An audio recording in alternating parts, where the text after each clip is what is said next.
আপনার জীবনের কত অ্যাঙ্গেলে গিয়ে হাদিসটা ফিট হবে। আপনার 24 ঘন্টা সময়ের মধ্যে আপনি যে 8 ঘন্টা নষ্ট করতেন, এই একটা হাদিসের উপর আমল করলে আপনার 8 ঘন্টা বেঁচে যাবে। যারা এই যে ভ্রমণের নামে একটু আমোদ প্রমোদের জন্য আপনারা যারা ভিজিট করতে যান বিভিন্ন সৈকতে আর বন জঙ্গলে গিয়ে সেলফি উঠান, আপনার মধ্যে দিনদারিত্বের ত্রুটি আছে। এটা আমি মাহমুদ বলে দিলাম আপনাকে। বড় আলেমদের ফতোয়া লাগবে না এই ক্ষেত্রে। আপনি যত বড় ইমামদেরকে জিজ্ঞেস করেন, ইনশাল্লাহ তার কথার বিপরীত আমার কথা হবে না। নিঃসন্দেহে এটা কোনোদিন ইসলামিক থিওরি হতে পারে না। পদ্মা সেতু আপনার যদি কোনোদিন প্রয়োজন হয় আপনি যায়েন, কিন্তু আপনি ফ্যামিলিকে গাড়ি ভাড়া করে পদ্মা সেতু দেখতে যাইবেন আর আপনি বলতেছেন যে একটু মনোরঞ্জনের প্রয়োজন, আপনি ধর্মই বুঝেননি। এমন একটা নেতা বানিয়ে ফেলেছেন যে স্টেডিয়ামে বসে খেলা দেখবে, তার মানে এই জাতি অধপতনে যাবে, এতে কোনো সন্দেহ নেই। এবার রাসূল সাল্লাল্লাহু আলাইহি ওয়াসাল্লাম বলছেন ওয়াদা মালাইসা ইয়ানিক, যেই কাজে তোমার জান্নাত তুমি পাবে না, নেকি নাই পরকালে, একটা নেকি নাই, এমন কোন কাজে তুমি লিপ্ত হয়েও না। ওয়াদা, ছেড়ে দাও সেই কাজকে সেই কথাকে ছেড়ে দাও। এতটা শুধু বলেছে রাসূল সাল্লাল্লাহু আলাইহি ওয়াসাল্লাম। আপনার জীবনের কত অ্যাঙ্গেলে গিয়ে হাদিসটা ফিট হবে। আপনার 24 ঘন্টা সময়ের মধ্যে আপনি যে 8 ঘন্টা নষ্ট করতেন, এই একটা হাদিসের উপর আমল করলে আপনার 8 ঘন্টা বেঁচে যাবে। আপনি দেখেন আপনি কত ঘন্টা নষ্ট করেন, কোথায় বসে আপনি কত ঘন্টা নষ্ট করেন। আরে আমাদের সালাফরা খাদ্যের ক্ষেত্রে আমরা ঘন্টার পর ঘন্টা লোকে বসে বসে খাই, তারা এত সময় খাদ্যের মধ্যে ব্যবহার করতো না।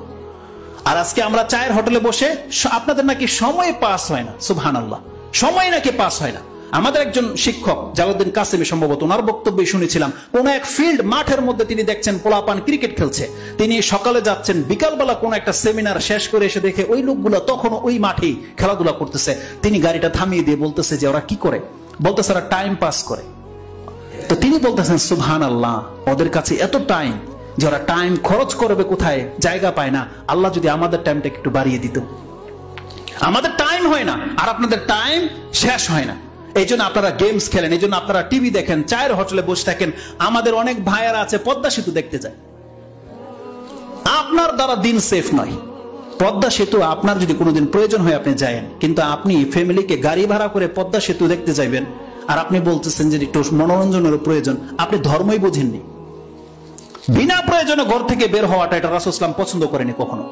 যারা এই যে ভ্রমণের নামে একটু আমোদ প্রমোদের জন্য আপনারা যারা ভিজিট করতে যান বিভিন্ন সৈকতে আর বন জঙ্গলে গিয়ে সেলফি উঠান, আপনার মধ্যে দিনদারিত্বের ত্রুটি আছে। এটা আমি মাহমুদ বলে দিলাম আপনাকে।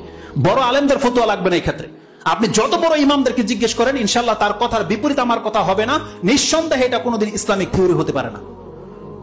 আপনি আপনার ঘরে থাকেন, আপনি সেফ থাকবেন। রাসূল সাল্লাল্লাহু আলাইহি ওয়াসাল্লাম বলছেন ফিতনার সময় যেই ব্যক্তি বসে থাকবে সে দাঁড়িয়ে যাওয়া ব্যক্তি থেকে সেফ, যেই ব্যক্তি শুয়ে আছে সে সেফ।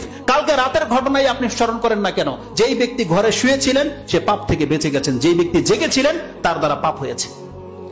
যে কোনো ক্ষেত্রে আপনি এটা ফিট করতে পারবেন। সুবহানাল্লাহ। তো দাম আলাইসা ইয়ানিক, আপনি ছেড়ে দেন যেটা আপনার সাথে সম্পর্ক নাই। আরে বাচ্চারা কি গেমস খেলে, আমরা শুনেছি বড়রা গেমস খেলে।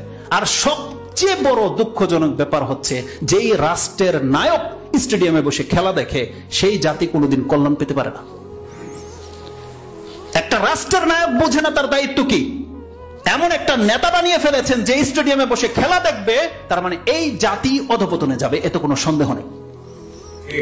দাম আলাইসা ইয়ানিক, আপনাকে ছাড়তে হবে যেটার সাথে আপনার কোনো সম্পর্ক নাই। আর ওমর রাদিয়াল্লাহু তাআলা নেতৃত্ব পেয়ে তার অবস্থা খারাপ হয়ে গেছিল, বৃদ্ধ হয়ে গেছিল, তিনি টেনশনে। আর সেই নেতৃত্ব পেয়ে আপনি বসে খেলা দেখবেন। সুবহানাল্লাহ, জিনিস তো একটাই, দায়িত্ব তো ওটাই, ওই একই দায়িত্ব। তার মানে যে রক্ষা করলো সে বেঁচে গেল, সে রক্ষা না করলো সে ডুবে গেল। তাকে ছুরি ছাড়া জবাই করে দেওয়া হয়েছে। এই মর্মেও উক্তি রয়েছে ওমর রাদিয়াল্লাহু তাআলা আনহু, যাকে নেতৃত্ব দেওয়া হলো তাকে চাক্কু ছাড়াই জবাই করে দেওয়া হয়েছে। সে তার পরকাল ধ্বংস করেছে। আর যদি সে পরকালকে ঠিক রেখে চলতে চায়, তাহলে সেই ব্যক্তি কোনোদিন স্টেডিয়ামে বসে খেলা দেখার মতন ক্ষমতা তার নাই, পারে না। এটা একমাত্র নির্বোধই পারে। রাসূলুল্লাহ সাল্লাল্লাহু আলাইহি ওয়াসাল্লাম বলেছেন দা মালাইসা ইয়ানিক, তুমি সেটা ছাড়ো যেটা তোমার সাথে কোনো সম্পর্ক নাই। তোমার দিনের কোনো উন্নতি হবে না, চরিত্র কোনো উন্নত হবে না।